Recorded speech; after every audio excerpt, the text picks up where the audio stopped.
The first phrase of the outro solo is a nice melody that happens along with the vocal line. And that melody goes like this.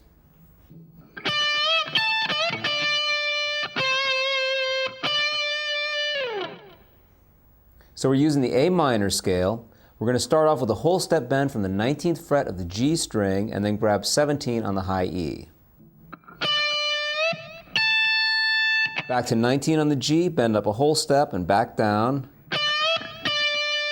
followed by 17 to 19 on the G string. And that'll make up one round of this melody. So here's what we've just done.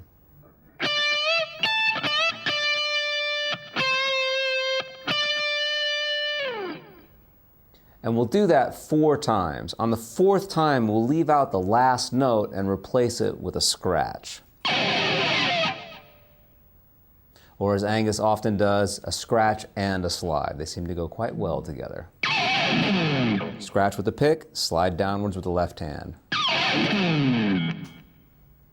Okay, so if we put those 4 phrases together, here's what we get.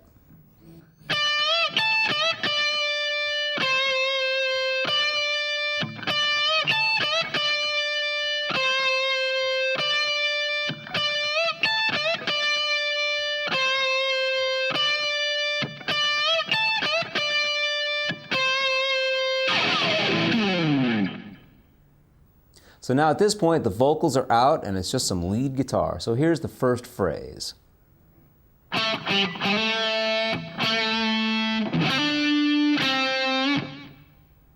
Really goes along with the rhythm that's happening at this point of the song as well. So 7-5 on the D string, strike 5 again, slide up to 7. Strike 7 once again. Now to the G string, hammer on 5 to 7. Back to 5 on the G with just a slight quarter step bend, just to give a little inflection. So here's what we've just done.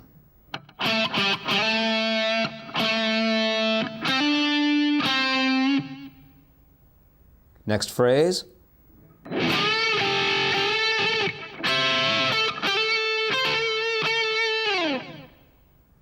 Starting off with some unison bends. While holding 10 on the B string, we'll bend up a whole step from 12 on the G string.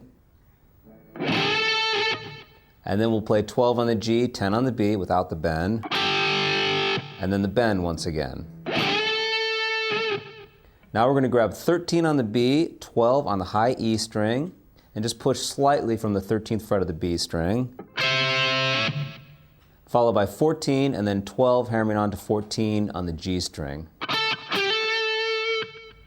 Now we're going to play 13 on the B, followed by 14 on the G, and strike 14 on the G string one more time. So here's the phrase we've just gone over.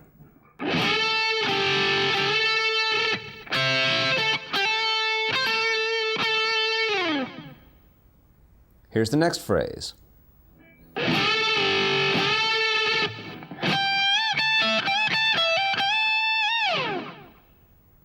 So we're going to have that same unison bend. We'll start off while holding 10 on the B. We'll bend up a whole step from 12 on the G string and then release the bend. Now do the bend once again. Now we're going to shift positions, bend up a whole step from 20 on the B string and then grab 17 on the high E. Followed by 17 on the B string. Once again, bend up a whole step from 20 on the B, grab 17 high E. Back to 17 on the B, bend up a whole step from 20 on the B string and slide off of that note. So here's the phrase we've just gone over.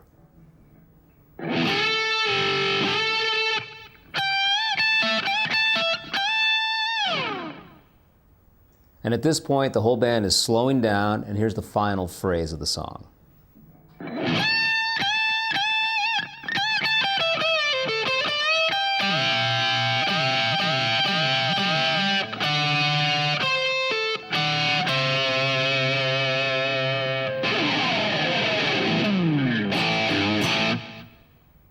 All right, so the ending phrase starts off with the whole step bend from the 20th fret of the B string. We'll do that 3 times. Then we'll do it once again, followed by the 17th fret of the high E string. Now 20-17 on the B. G string, 19, bend up a whole step, release the bend, pulling off to 17. So here's what we've just done.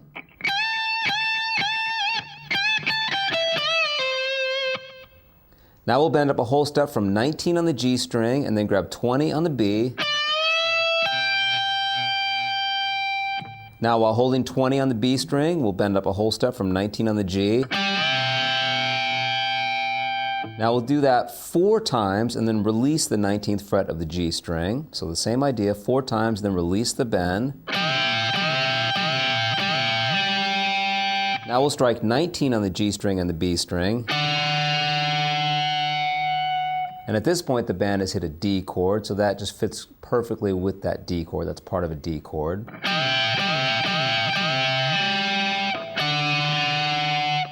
Now we'll end by playing 17 on the G, 19 on the D, double stops, 19 on the G and the B strings, 17th fret on the same 2 strings, some pick scraping and some craziness.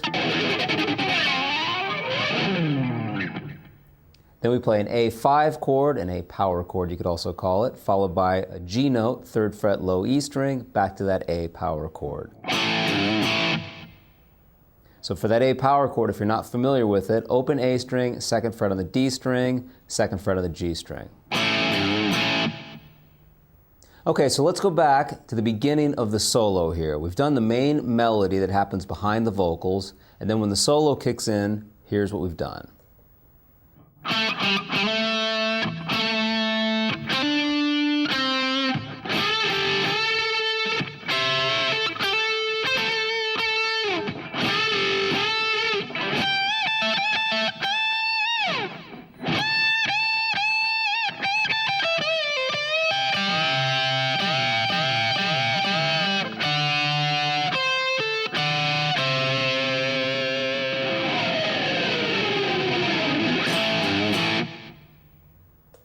So there are all of the notes for the outro solo. Now I'll go ahead and play it along with the backing track at the medium tempo, followed by the slower tempo. So here it is, medium tempo.